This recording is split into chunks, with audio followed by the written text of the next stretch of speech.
What's up, everybody? Welcome back to another episode of the Operation Motorsport podcast. If you listened to the first episodes, you probably already know my voice. I'm Richard Davenport. We got Casey Sobel with us, and then we got Eric Toussaint, who finally got a microphone so he can not have technical difficulties this time.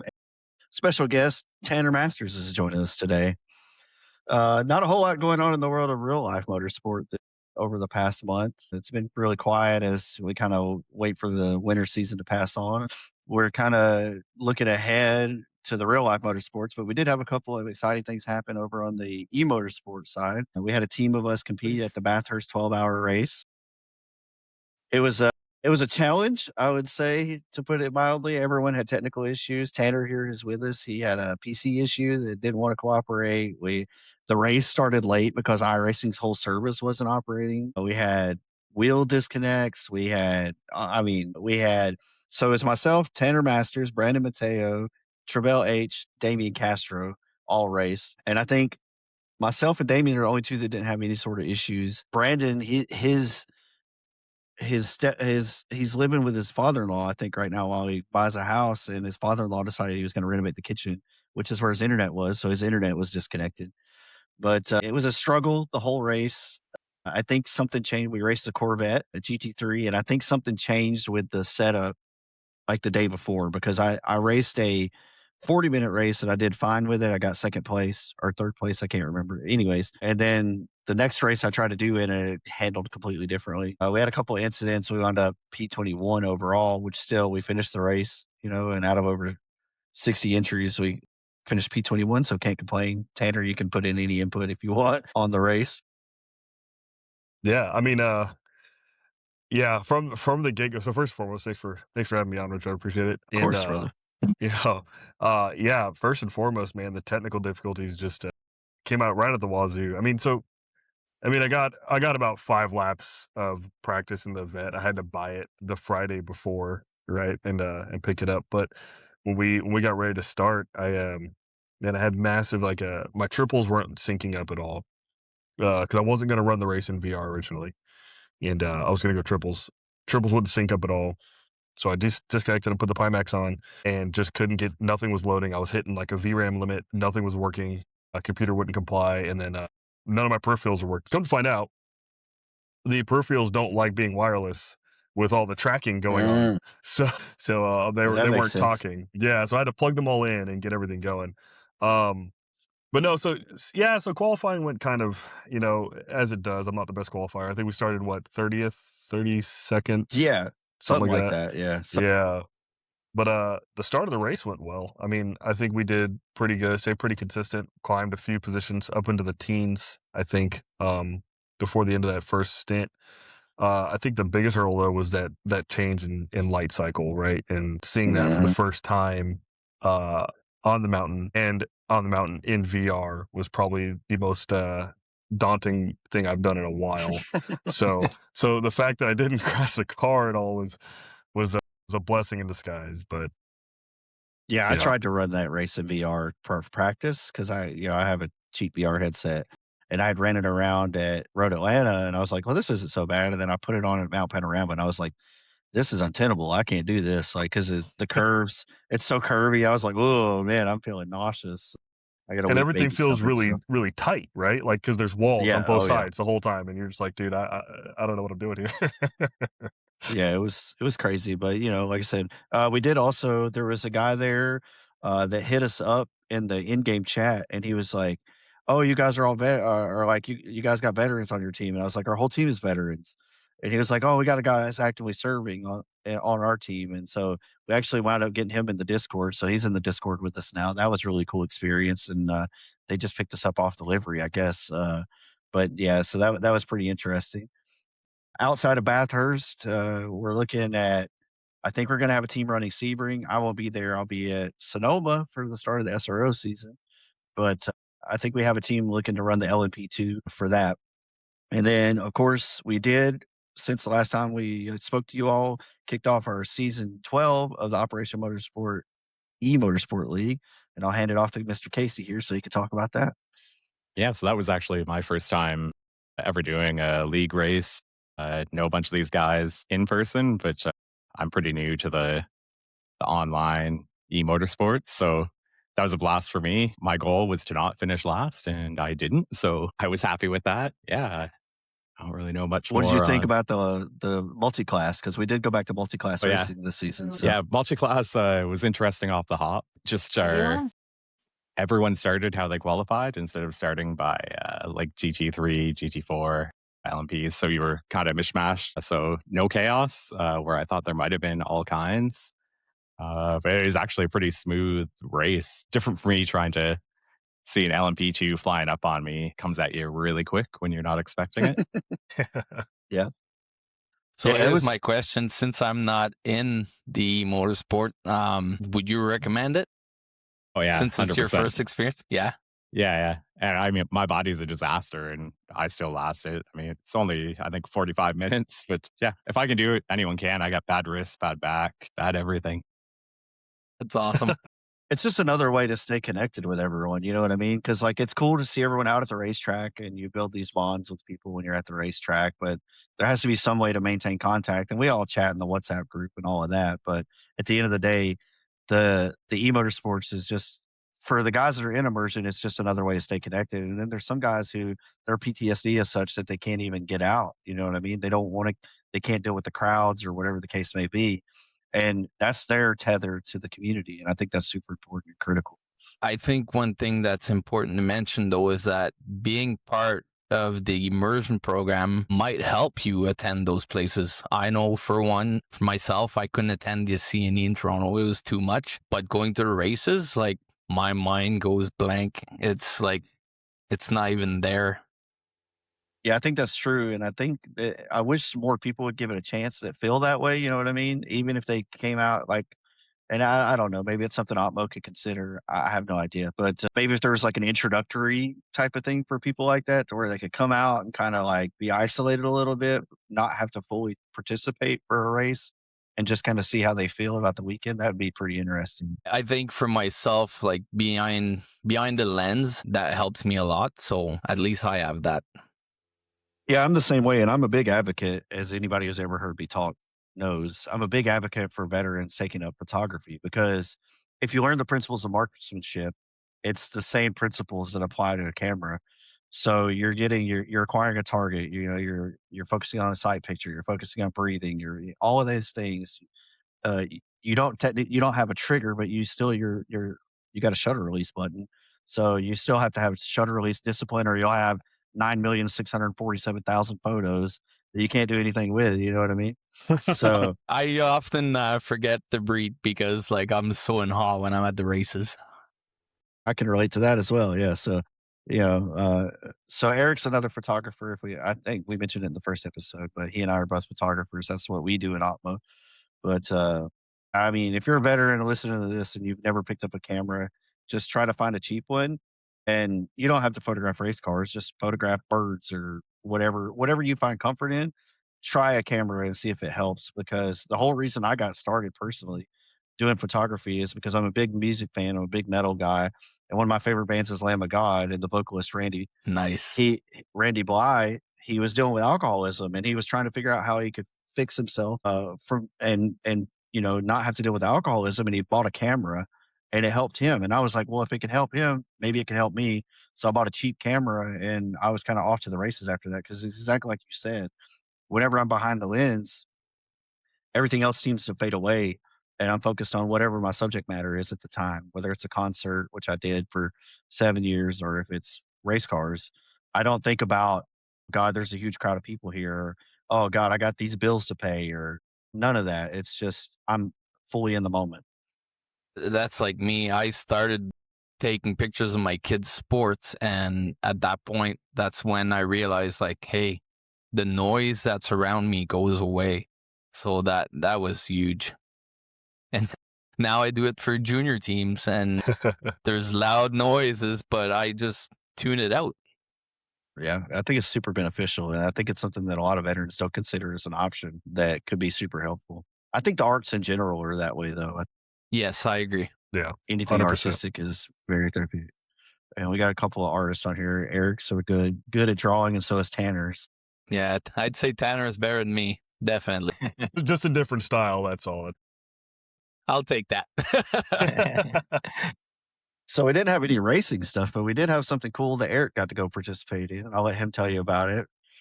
Yeah, so through OpMo, I got media accreditation for the Toronto Auto Show. So I attended the auto show, which was amazing because this year was one of the biggest crowd that it's ever drawn. There was over 375,000 visitors. So it's huge. impressive. And like, yeah, it's the biggest show in Canada, but there's like huge crowds around like Ford, Toyota, Honda, Chevrolet, Hyundai, but the biggest crowds were around the FAF display where all the McLarens were, and there was Lamborghinis there was Aston Martins. It was amazing. The other, like, the one part that I wasn't too keen on was there's a lot of talk about electric vehicles where I like racing and loud noises, so I'm not a huge fan of the electric. But let me tell you, some of the Cadillacs that were there, I would drive one.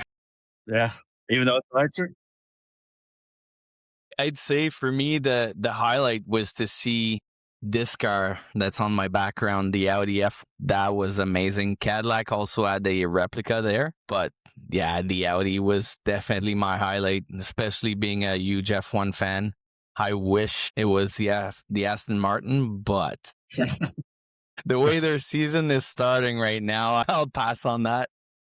Yeah, But there's also like, oh, sorry, go ahead, Rich. I was going to say they're already making metal confetti out of their car. Oh my Testing. God. That's not a good sign. Yeah, that's it. Yeah, being an Aston Martin fan it looked up promising in the off season, but now I guess they got to play catch up. And I understand, like, a team's got to gel together, right? You had like everything pointed in what seemed like the right direction. You had HRC providing the engine, which, they dominated with Red Bull. You had Adrian Newey there. Like, you had everything. If you were just looking at it on paper, you would have been like, oh, this is a lock-in. But Yeah, I guess like just like in the military, the team's got to gel together. So yeah. Well, you know what they say? Mike Tyson said everybody has a plan until they get punched in the face, right? So I guess that's Yep. kind of the same thing.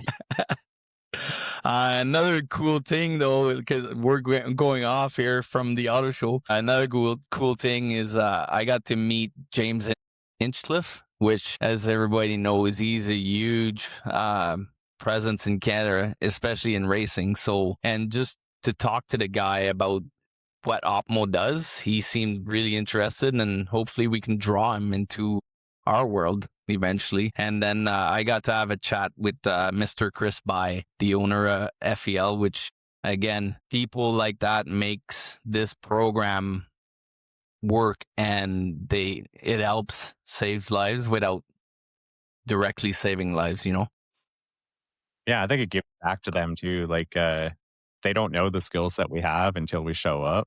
But even just in FEL, when I was on my team, a lot of people didn't even know I wasn't working for them. Even the owner came out at the end of the season and said, just so you know, he's here like on his own.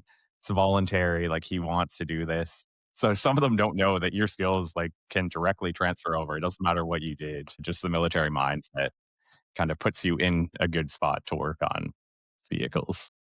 Yeah, and like you said, like just being back in a team environment, right? Because that's once you leave the military, that's what you're missing. So that's amazing.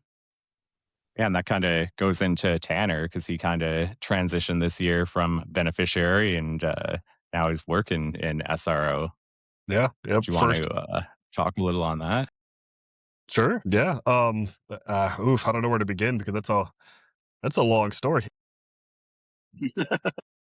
But yeah, so in short, I guess we'll do like a foreshadow, right? And then I'll talk. Yeah. Well, introduce yourself first.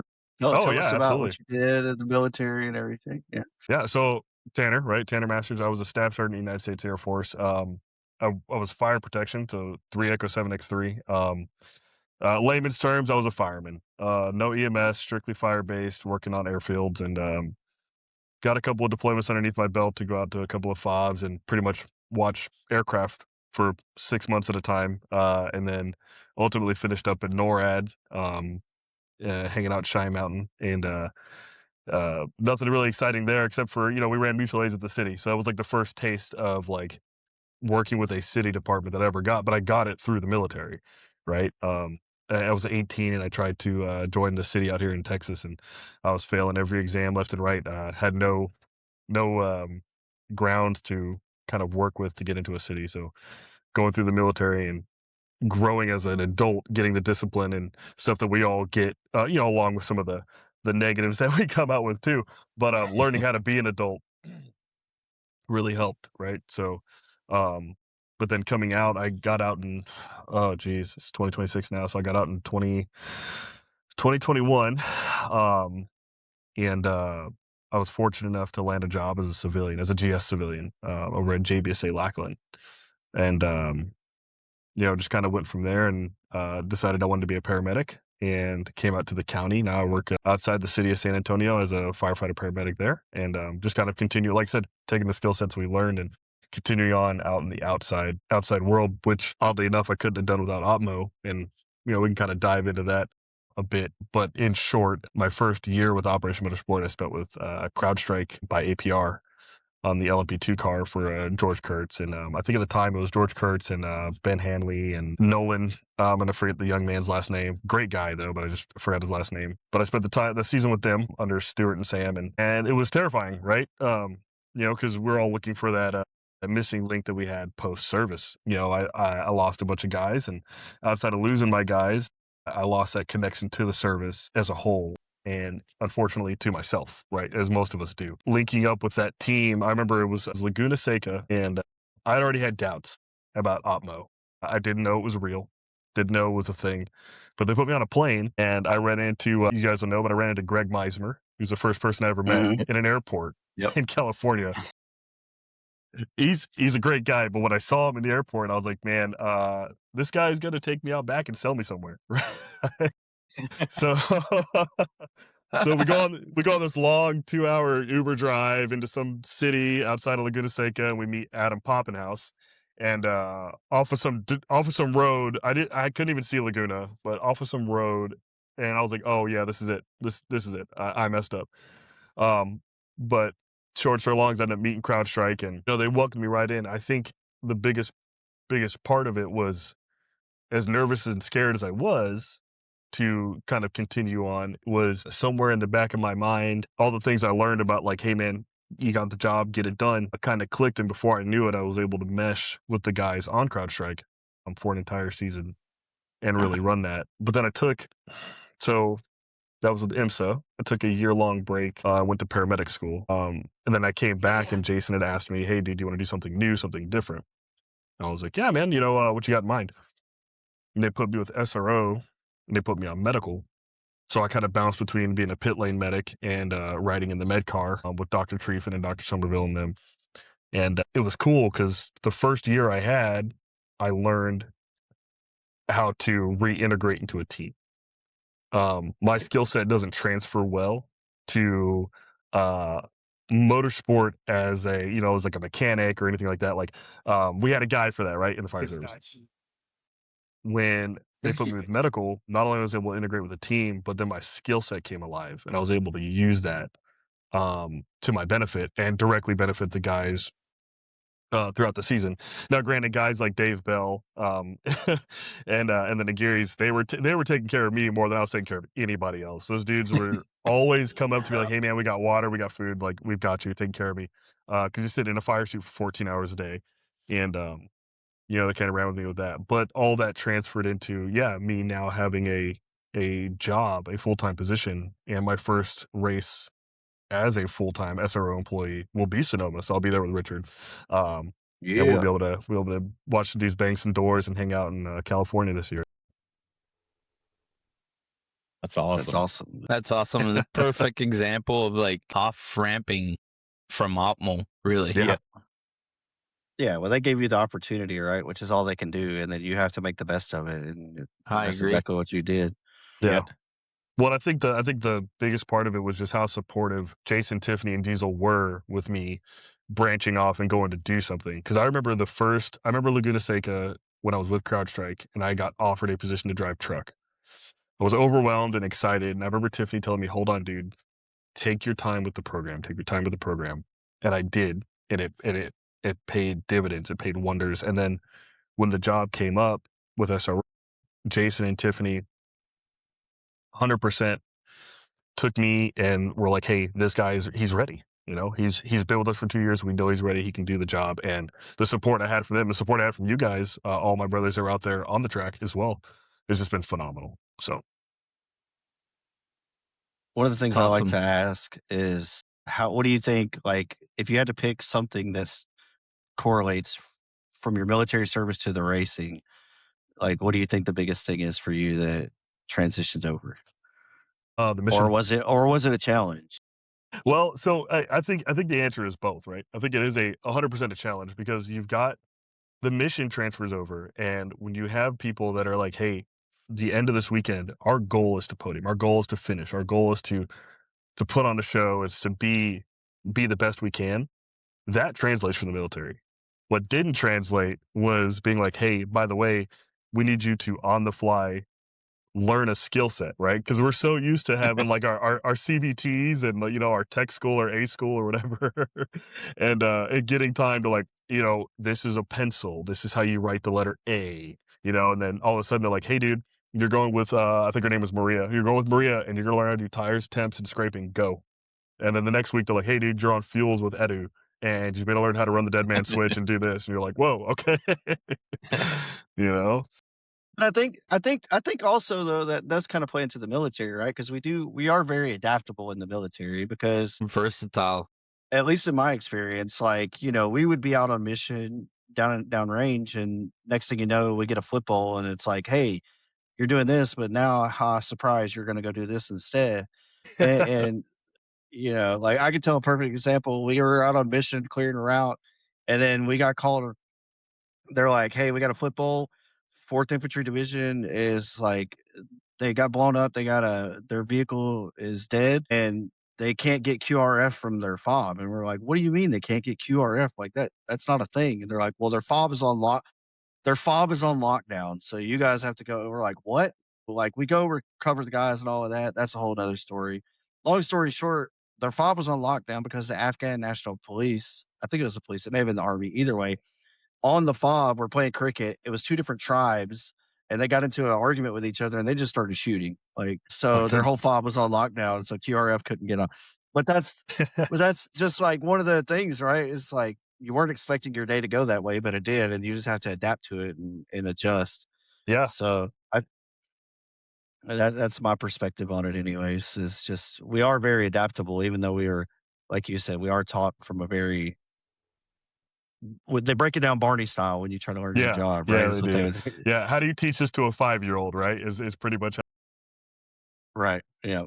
But what was cool, and I don't think it was talked about enough, but all that, I don't want to call it, I can't think of the word, but all of that exposure, right, there on the track has translated so well to being a new paramedic and now testing for engineer.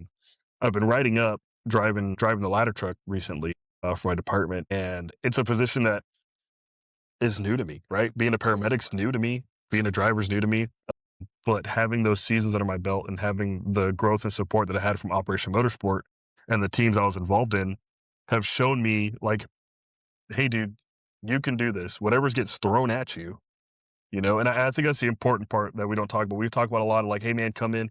It's a great program. Like, it'll do dividends for you while you're in, but we don't talk about just how much growth all of a sudden once it compiles at the end of your 2 years or the end of your stint or however long you do, all that growth compiles and it's there. And when you get back out into the world, you have that. It doesn't just go away. And I think that's so important, Dude, man. I totally agree. I can speak from my photography. Like, I was doing sports mainly, and then when I got thrown in the mix for cars, yeah, like the biggest challenge was to make sure that my pictures didn't look like the car was parked on the track. So that's, it's not like hockey or soccer. It's completely different. And again, that's my skills. I've grown so much from it. Absolutely. Yeah, I mean, you could be doing anything and you're still going to get your skill set. Like, when I started, I was essentially just cleaning cars, right? Like doing very rudimental tasks. And by the end of it, I'm fixing cars. So, like, just because you get put into one spot Like it might be a little bit of a baby step where you might get thrown right to the wolves. I've seen that a few times where people get in too deep and then maybe they get in their head and don't think they can do it, but they haven't even given it like the whole weekend to see how it's going to go. Yeah. I agree. Like, look at Johnny's Salada's video, for example, when he's refueling the Porsche. Amazing. Yeah. Yep. Absolutely.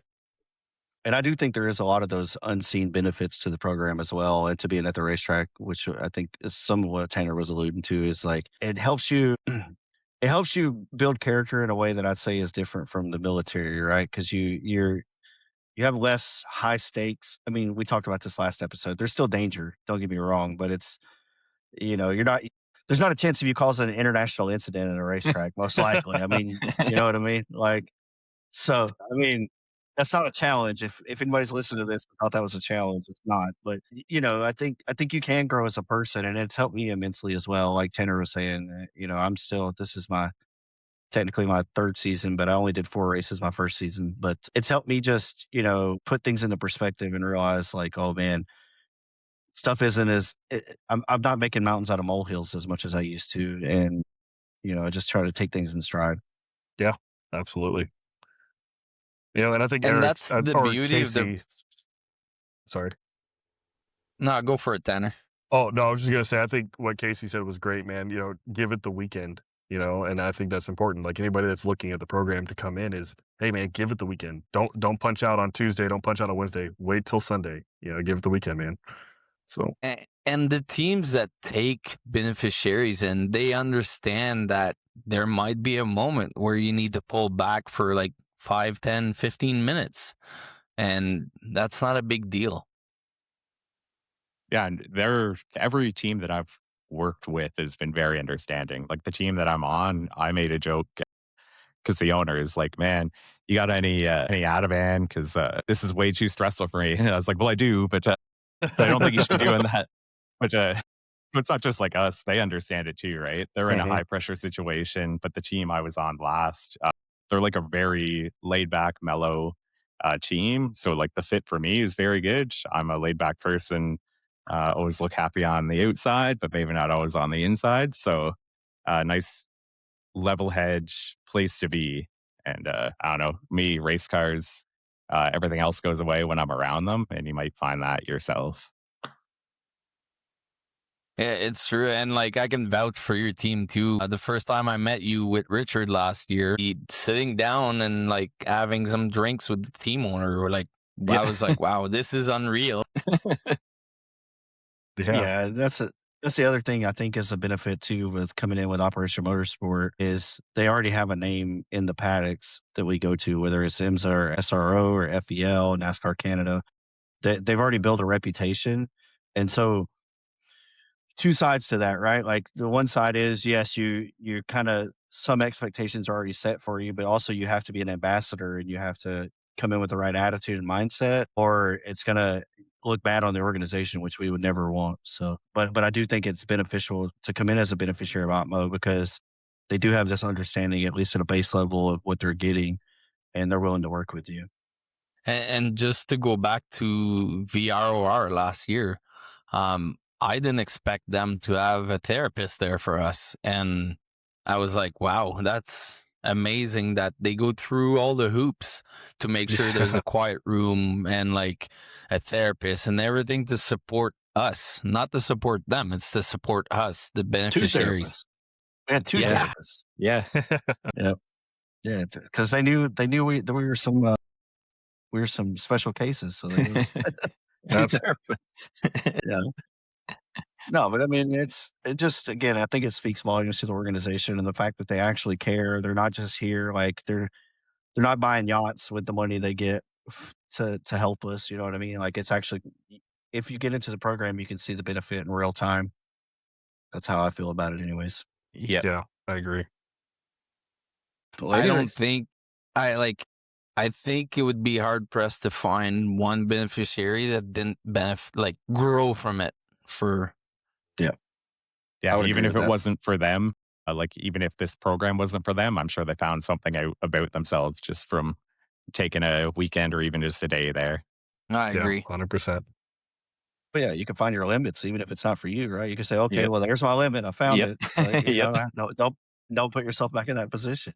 And this is not to say like the guys that have physical limitations, they can help in other ways too. Like Richard was saying, they can help on the administration side, hospitality side, and you're at the racetrack surrounded by guys that are like you.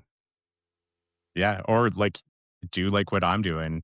My body's a disaster and I'm like a pit crew helper. So I mean, I would really love to see somebody get a spotter role. You know what I mean? Like, yeah. because that's something Oh, you could do. Like, you goodness. could prop up a Yeah. stool or something Yeah. like that. Yeah. That's a good thing you should mention to the organization. That would be something that I think someone with some physical limitations could do, because you could just pop up a stool and break Yeah, out camp chair. out Yeah. your binos and get after it. You know, Yep, Yeah. 100%, man. Hey, 3 wide. That's it. There you go, right? inside, yeah. And Well, we're up. not do like the spotters at the 24-hour. That was too much fog, dude. That was crazy. That was wild to be there. I was like, oh my God, this is Yeah, you were nuts. there, right? Yep, I was there. It was crazy. Well, we're over at 30 minutes. Anybody got any last minute thoughts they want to share or anything?